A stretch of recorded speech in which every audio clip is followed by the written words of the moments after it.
Bonsoir chers élèves, chers amis. Après avoir vous informé sur les personnages de cette boîte à merveilles et vous donner une idée générale sur ce qui s'est passé, on va détailler l'explication chapitre par chapitre, mais cette fois-ci d'une façon courte et brève pour faciliter la compréhension. De plus, on va vous informer par arabe ce qu'on a expliqué en français pour vous approcher à ce qui se passe dans les chapitres.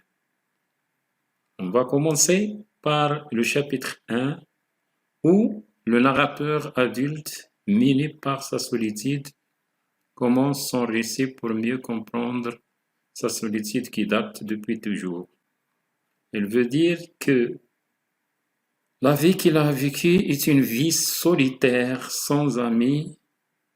Le seul ami est la boîte à merveilles pleine des objets hétéroclites auxquels il s'adresse lorsqu'il se sent seul et inquiet.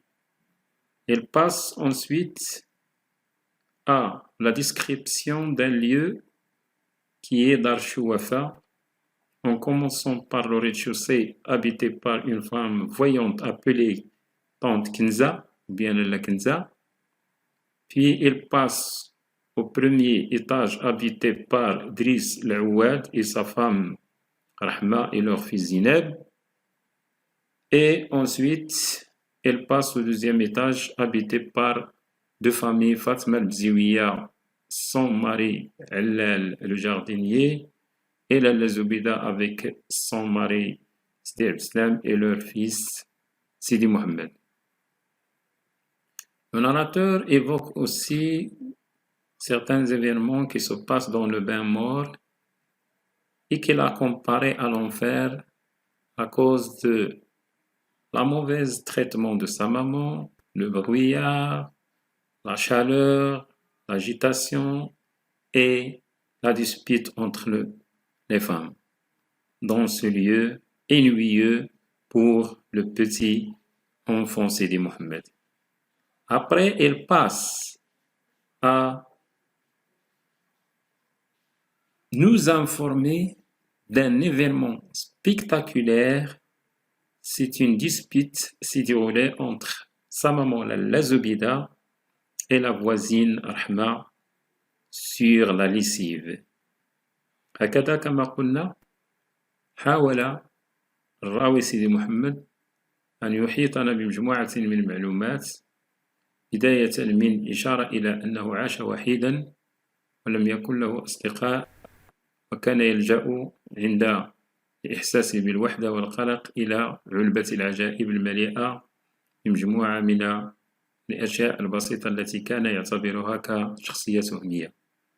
لينتقل بعد ذلك إلى وصف دار الشوافة بدءا من الطابق السفلي الذي تسكنه أو تقطنه السيدة لالا كنزة التي سميت عليها هذه الدار إنها كانت تتعاطى إلى مهنة الشوافة.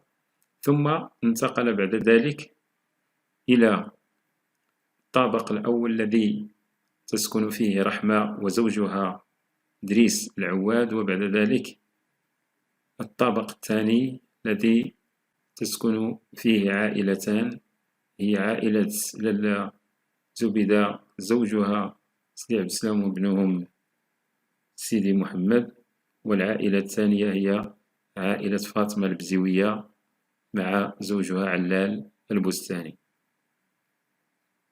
بعد هذا الوصف لدار الشوافة يعطينا مجموعة من الأحداث التي كان يعيشها سيدي محمد عندما يرافق أمه إلى الحمام التقليدي، والذي كان يعتبره كجهنم، لأن ما كان يتلقاه من أمه كان يجعله ينفر من هذا المكان وينزعج منه.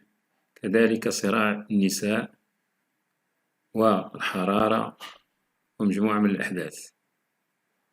وفي الأخير ينهي هذا الفصل بحدث مضحك، وهو صراع أمه لالا زبيدة وجارتها رحمة حول نشر الغسيل.